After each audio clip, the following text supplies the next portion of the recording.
కృష్ణానదికి ఆంధ్రప్రదేశ్ రాష్ట్రం చిట్ట చివరి రాష్ట్రం, టెయిల్ ఎండ్ స్టేట్. కృష్ణానది జలాల మీద ఆంధ్రప్రదేశ్కి కొన్ని హక్కులు ఉన్నాయి. అవి ట్రిబ్యునల్స్ నిర్ధారించాయి. ఆంధ్రప్రదేశ్కు ఉన్నటువంటి కృష్ణానది జలాల మీద హక్కుల్ని ఎలాగోలా బొక్కబెట్టి లాగేసుకోవాలనే ప్రయత్నాలు ఎగువ రాష్ట్రాలు ఎప్పటి నుంచో చేస్తున్నాయి. వాళ్ళు చేస్తూనే ఉంటారు, వాళ్ళ ఇంట్రెస్ట్లో వాళ్ళు చేస్తూనే ఉంటారు. కాబట్టి మన హక్కుల్ని రక్షించుకోవాల్సినటువంటి బాధ్యత మనది. అయినప్పుడు ట్రిబ్యునళ్ళు హక్కు ఇవ్వకుండా, సిడబ్ల్యూసి అనుమతులు లేకుండా ఎగువ రాష్ట్రాలు ప్రాజెక్టులు కట్టుకుంటుంటే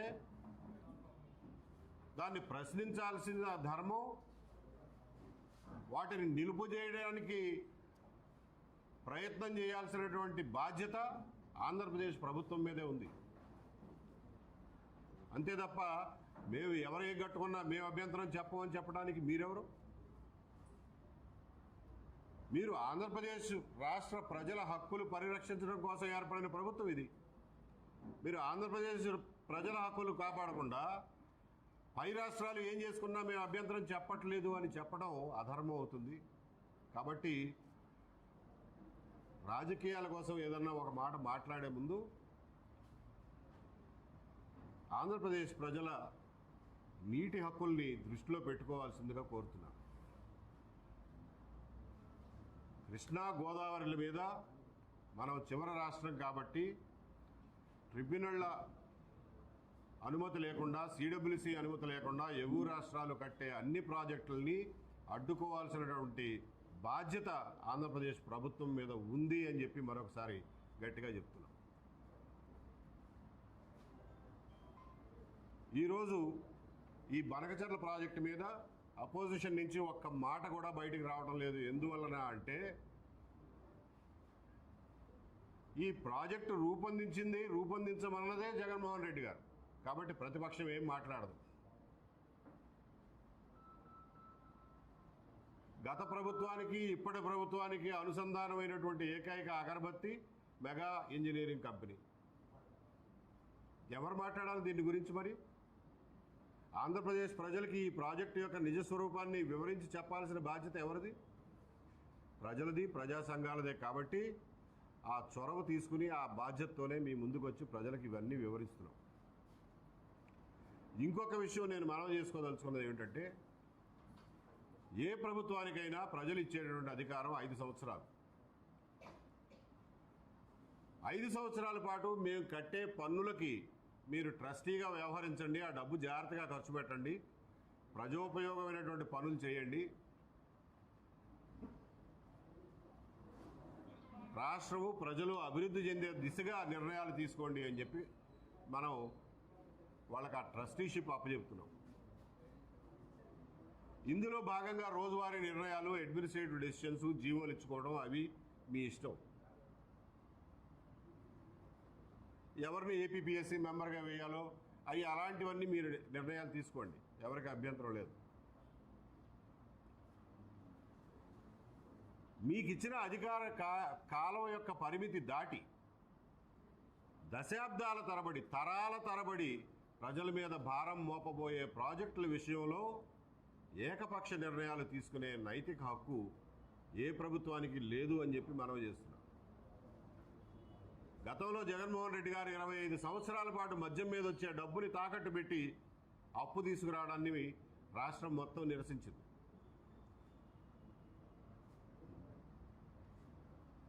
అలాగే సెకీ అదానీతో పాటుగా వివిధ సోలార్ పవర్ ప్రాజెక్టుల రూపంలో 25 సంవత్సరాల పాటు మన నెత్తి మీద ఈ టారిఫ్లు గుదిబండలుగా మారబోతున్నాయి.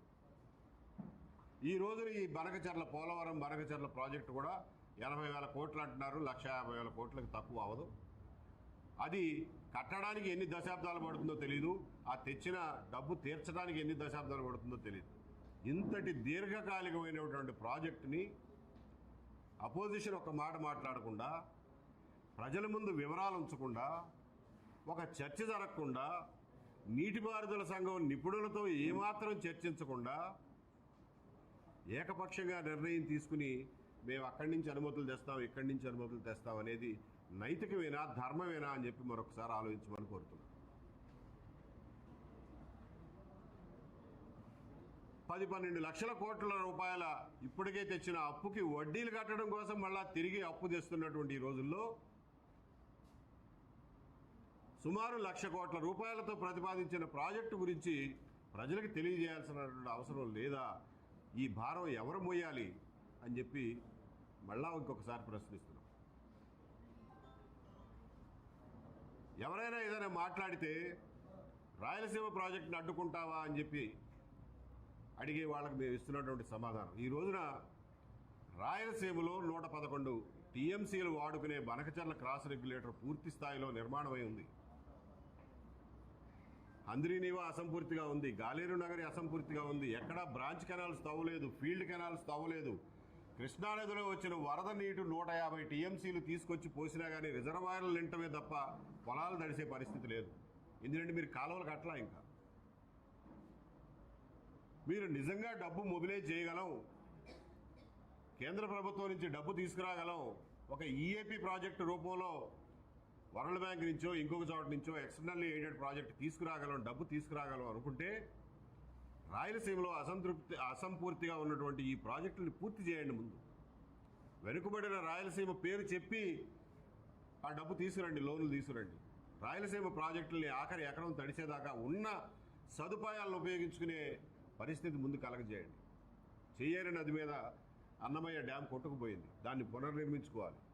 దాన్ని పునర్నిర్మించుకుంటే చెయ్యేరు మీద 20, 30, 25 టీఎంసీలు నిలబెట్టుకునే అవకాశం ఉంటుంది. దాన్ని రాయలసీమకి చిన్నపాటి లిఫ్టులతో ఎత్తిపోసుకునే అవకాశం ఉంటుంది. దాని ద్వారా సోమశిలకి మనం పోలవరం నీళ్లు తీసుకెళ్తే అది కాంపెన్సేట్ అవుతాయి. అలాగే వంశధార, నాగావళి పరివాహక ప్రాంతాల్లో ఉన్న ప్రాజెక్టులు కొన్ని అసంపూర్తిగా ఉన్నాయి. కేవలం 150 ఎకరాల డిస్ప్యూట్తో, కేవలం 150 ఎకరాల విషయంలో ఒరిస్సాతో తగాదా ఉంది. ఈ రోజున రాజకీయంగా మీకు ఒరిస్సాలో బీజేపీ గవర్నమెంట్ ఉంది, కేంద్రంలో బీజేపీ గవర్నమెంట్ ఉంది, మీది కూటమి ప్రభుత్వం. ఈ అడ్డంకులన్నీ తొలగించండి. పోలవరానికి ఒరిస్సా పెట్టినటువంటి అభ్యంతరాలన్నింటినీ తొలగింపజేసుకురండి. ఉత్తరాంధ్ర ప్రాజెక్టుల్లో పెట్టాల్సినటువంటి కొద్దిపాటి ఖర్చుని పెట్టి దాన్ని కూడా పూర్తి స్థాయిలో తోటపల్లి బ్యారేజ్ కానీ ఇంకొకటి కానీ ఈ పనులన్నింటినీ పూర్తి చేసుకోవాల్సిన అవసరం ఉంది. వాటిని చేయకుండా మనం ఈ రోజున 1,00,000 కోట్ల రూపాయలు ఏకపక్షంగా మేము ఒక మెగా ప్రాజెక్టు మొదటి నుంచి చివరి వరకు ఒకే కాంట్రాక్ట్ కంపెనీకి అప్పచెప్తాము అని అంటే అది సవ్యం కాదు. దీని మీద పునరాలోచించుకోవాల్సిందిగా కోరుతున్నాం. ఇందులో మరొక ముఖ్యమైనటువంటి విషయం ఏంటంటే, వీళ్ళు ఈ రోజున చూపించినటువంటి మెగా కృష్ణారెడ్డి గారు గీసిన బొమ్మ ప్రకారం, వీళ్ళు ఇచ్చినటువంటి అలైన్మెంట్ ప్రకారం పోలవరం నుంచి ఇప్పుడు ఉన్నటువంటి పట్టిసీమ పోలవరం రైట్ మెయిన్ కెనాల్ని వెడల్పు చేయడం, దానికి సమాంతరంగా ఇంకొక కాలువ తీసుకొచ్చి కృష్ణానదిలో పడేస్తామని అంటున్నారు. పాపారావు చెప్పినట్టు ఇది పర్మనెంట్గా విజయవాడని వరద ముప్పుకి గురి చేస్తుంది. ఇది తీవ్రమైనటువంటి ప్రమాదం. ఆ ప్రమాదం నుంచి తప్పుకోవాలనంటే మనం కాలువ అలైన్మెంట్ని మార్చాలి. వెస్ట్ గోదావరి, కృష్ణా జిల్లాల అప్లాంట్స్ తడవడం కోసం ఏనాడు నీళ్లు రాని నాగార్జున సాగర్ ఎడమ కాలువ ఏరియా తడవడం కోసం అప్లాంట్ మీదుగా కాలువ తీసుకొచ్చి వైకుంఠాపురం బ్యారేజ్ పైన కృష్ణానదిని యాక్వెడక్ట్ ద్వారా దాటించాల్సినటువంటి అవసరం ఉంది. ఎందుకంటే కృష్ణానదిలో పడడానికి ఎప్పుడు చూసినా ఒకటి వరద ముప్పు, రెండవది ఒకసారి కృష్ణానదిలో గోదావరి జలాలు కలిపిన తర్వాత కృష్ణానది జలాల మీద పై రాష్ట్రాలకు హక్కులు వస్తాయి. మీకు ఉదాహరణకు చెప్తాను. ఈరోజు మనం పట్టిసీమ ద్వారా 80 టీఎంసీల నీటిని గోదావరి నుంచి తీసుకొచ్చి కృష్ణా డెల్టాకి వాడుకుంటున్నామని చెప్పి ఆ 80 టీఎంసీల్లో 35 టీఎంసీలు పై రాష్ట్రాలకి, కర్ణాటకకి, మహారాష్ట్రకి పంచిపెట్టేశాం. రేపు పొద్దున మనం గోదావరి జలాలను తీసుకొచ్చి మళ్ళా కృష్ణలో కలిపితే ఆ మేరకు మళ్ళా పై రాష్ట్రాలు వాటి మీద హక్కులు కోరతాయి. కృష్ణానది మీద హక్కులు మనం కోల్పోతాం. కాబట్టి యాక్విడక్ట్ ద్వారా కృష్ణానదిని దాటిస్తే ఆ హక్కును కోల్పోయే ప్రసక్తి రాదు. అక్కడి నుంచి బొల్లాపల్లికి తీసుకువెళ్ళి ఆయన అన్నట్టు Nagarjuna Sagar right main canal కింద ఉన్నటువంటి ఆయకట్టుని స్థిరీకరించడం, ఆ ఆయకట్టుని 5 లక్షల ఎకరాలు విస్తరించడానికి రెడీగా ప్లాన్లు ఉన్నాయి, రెడీగా బొమ్మల ప్రాజెక్టులు ఉన్నాయి. వాటిని ఎక్స్పాండ్ చేసుకుంటూ సోమశిల వరకు గ్రావిటీతో హాయిగా నీళ్లు పంపించుకునే ఏర్పాటు ఉన్నప్పుడు మీ దగ్గర నిజంగా డబ్బులుంటే ఈ ప్రాధాన్యత క్రమాల్లో ముందు రాయలసీమ ప్రాజెక్టులు, బ్రాంచ్ కెనాళ్ళు, ఫీల్డ్ కెనాళ్ళు, ఉత్తరాంధ్ర ప్రాజెక్టులు లాస్ట్ మైల్ కంప్లీషన్, ఆ తర్వాత డబ్బులుంటే ఎగువ కృష్ణా వెస్ట్ గోదావరి జిల్లాలో ఎగువ నుంచి ఒక కాలువ తీసుకొచ్చి కృష్ణానదిని దాటించి బొల్లాపల్లిలో రిజర్వాయర్ కట్టి సోమశిలకి గ్రావిటీ ద్వారా నీళ్లు తీసుకెళ్ళడం ద్వారా కోస్తా జిల్లాలన్నిటికీ చేయగలిగినంత నీటి సదుపాయం మనం కలగజేసిన వాళ్ళం అవుతాం. కాబట్టి వ్యవసాయం వరకు డోకా లేకుండా ఈ 9 జిల్లాలు, అలాగే ఇక్కడ మిగిలినటువంటి జలాలన్నింటినీ, ఆర్ఎంసీలో మిగిలిన జలాల్ని, పట్టిసీమలో మిగిలిన జలాల్ని, వరద జలాల్ని, వీటన్నిటిని కూడా రాయలసీమకు తీసుకువెళ్ళి రాయలసీమలో ఎంత సాగునీరు భౌగోళికంగా అందించగలిగితే ఆఖరి ఎకరం వరకు సాగునీరు అందించడం కోసం ఇటువంటి డబ్బులు ఖర్చు పెట్టడం better utilization of government money అని చెప్పి మేము తీవ్రంగా భావిస్తున్నాం. దీని గురించి మేము చెప్పిందే వేదం అని అనటల్లా, చర్చకి పెట్టండి. ముఖ్యమంత్రి గారికి సమయం ఉండకపోవచ్చు, కనీసం మంత్రి గారి సమయం వెచ్చించాలి. ఆయనకి కూడా సమయం లేకపోయినా కానీ కింద అధికారుల్ని ఆదేశించి విస్తృతంగా ప్రజా క్షేత్రంలో చర్చించి మంచి చెడుల్ని రిటైర్డ్ ఇంజనీర్లతోనూ, ఎక్స్పర్ట్లతోనూ, జలాల విషయంలో కొంతమంది నిపుణులు ఎన్నో దశాబ్దాల నుంచి అధ్యయనం చేసిన వాళ్ళతోనూ చర్చించి నిర్ణయాలు తీసుకోమని చెప్పి మేము ఈ రోజున కోరుతున్నాం.